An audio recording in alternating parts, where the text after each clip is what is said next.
Madame Nouza Ascali, c'est un honneur de vous recevoir aujourd'hui à l'Institut pour la diplomatie culturelle.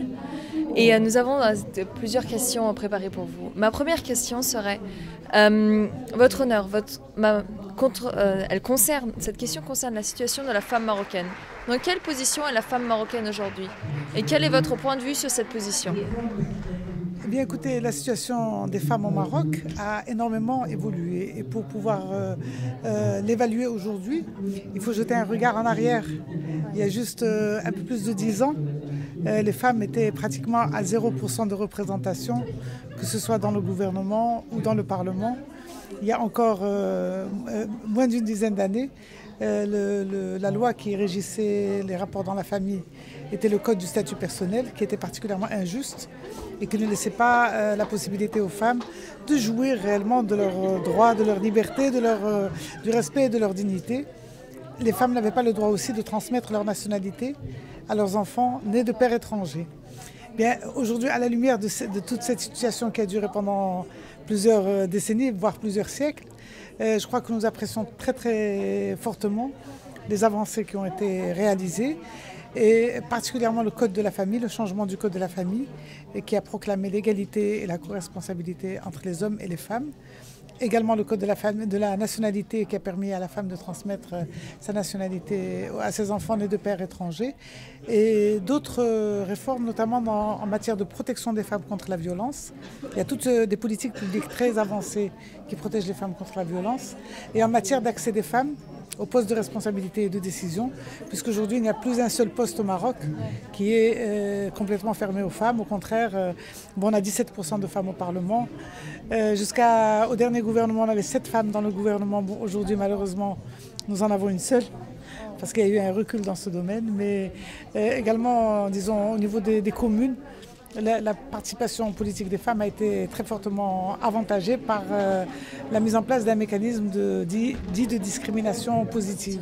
Donc toutes ces avancées, on les doit à l'engagement de la société civile et du mouvement démocratique, et à la forte volonté de Sa Majesté le roi Mohamed VI, qui s'est distingué par un très fort engagement en faveur des droits des femmes et de l'égalité. Ça, c'est le côté plein du verre, parce qu'on est dans un verre à moitié plein et à moitié vide. Bien sûr, le côté à moitié vide, c'est les défis qui nous attendent.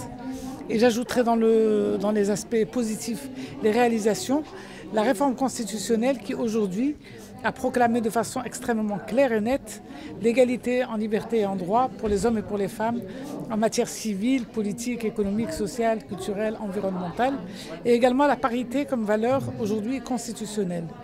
Et il y a aussi la mise en place d'une haute autorité pour la parité et la lutte contre la discrimination. Bon, le défi justement, le principal défi aujourd'hui, c'est la mise en œuvre de la Constitution, parce que l'égalité, la proclamer, c'est une réforme avec un temps court, on le proclame et c'est fait, mais le temps long, c'est justement la mise en place de politiques publiques qui permettent de lutter contre la discrimination dans tous ces domaines. Et pour ça, nous avons un plan d'action national qui s'appelle l'agenda gouvernemental de l'égalité et qui prévoit, disons, un ensemble de réformes dans tous les domaines, dans 25 secteurs gouvernementaux, avec 9 domaines prioritaires. Et puisque nous sommes ici dans l'Institut de la diplomatie culturelle, eh bien le volet culturel est un des volets prioritaires. C'est lutter contre les stéréotypes et diffuser la culture de l'égalité, parce qu'aucune réforme ne peut être réussie sans être accompagnée justement de cette politique, disons, de promotion d'une culture des droits de l'homme et de l'égalité. Merci beaucoup. La prochaine question. Pensez-vous que les révolutions dans le monde arabe se sont améliorées ou dégradées, ont-elles amélioré ou dégradé les conditions de vie de la femme arabe, en particulier en termes de droits individuels, l'intégration politique et économique et la prise de décision? Bien, écoutez, les révolutions dans le monde arabe sont des révolutions qui sont en cours. Et c'est très difficile d'analyser un tremblement de terre au moment où il est en train de se produire. Donc ce qu'on peut dire, c'est que la situation antérieure à aux révolutions arabes était une situation de crise économique et sociale profonde et sociétale. et dans lesquels la discrimination à l'égard des femmes et les violences à l'égard des femmes et disons, les inégalités ont joué un rôle important dans la détérioration de la situation sociale et économique. Donc, et puis on peut dire aussi que les femmes ont participé avec force pour l'avènement, disons, de cette révolution. Donc ça c'est évident. Après, qu'est-ce qu'on en a fait? Eh bien aujourd'hui, effectivement, des choses ne sont pas acquises pour les femmes. Les droits des femmes dans les pays arabes aujourd'hui qui ont réalisé leur réalisation, ce sont des droits qui sont menacés. Ce sont des droits dans lesquels ce n'est pas évident. On n'a pas donné tout de suite comme récompense à la participation des femmes. On n'a pas tout de suite... par exemple, ça s'est négocié en Tunisie, au Caire. Il y a des luttes en cours pour imposer, par exemple, la reconnaissance de l'égalité comme principe constitutionnel, mais aussi de la parité.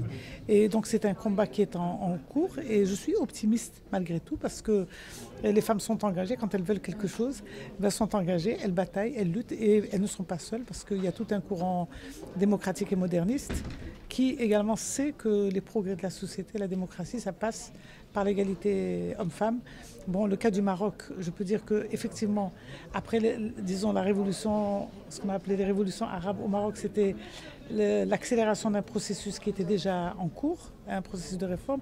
Nous avons beaucoup gagné dans la réforme constitutionnelle parce qu'elle a clairement énoncé nos droits et il y avait beaucoup de réformes qui étaient déjà engagées.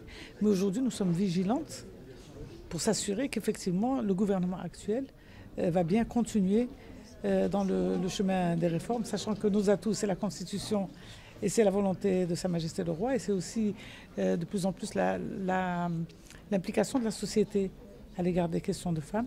Mais nos craintes, c'est aussi effectivement la peur qu'on puisse faire marche arrière par rapport à nos droits.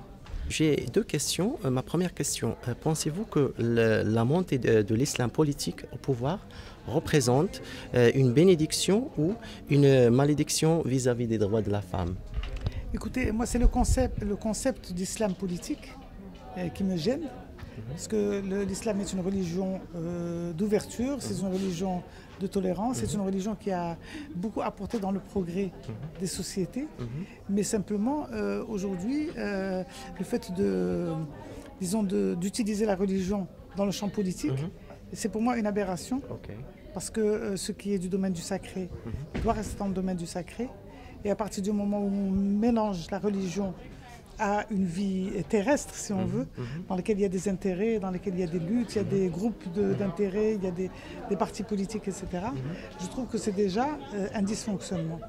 Donc pour moi, l'islam, encore une fois, en tant que religion de la majorité des habitants de notre pays et de plusieurs autres pays musulmans, doit rester dans son niveau de sacralité et de respect. Quant à l'arène politique, elle doit se jouer, disons, à visage découvert et chacun avec les pensées qu'il a.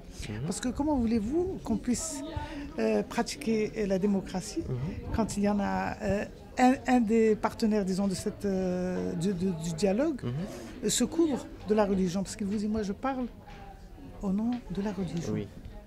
Alors, s'il parle au nom de la religion pour vous dire des choses et que vous n'êtes pas d'accord avec lui, tout de suite, vous êtes menacé d'être qualifié d'apostat ou d'être qualifié de...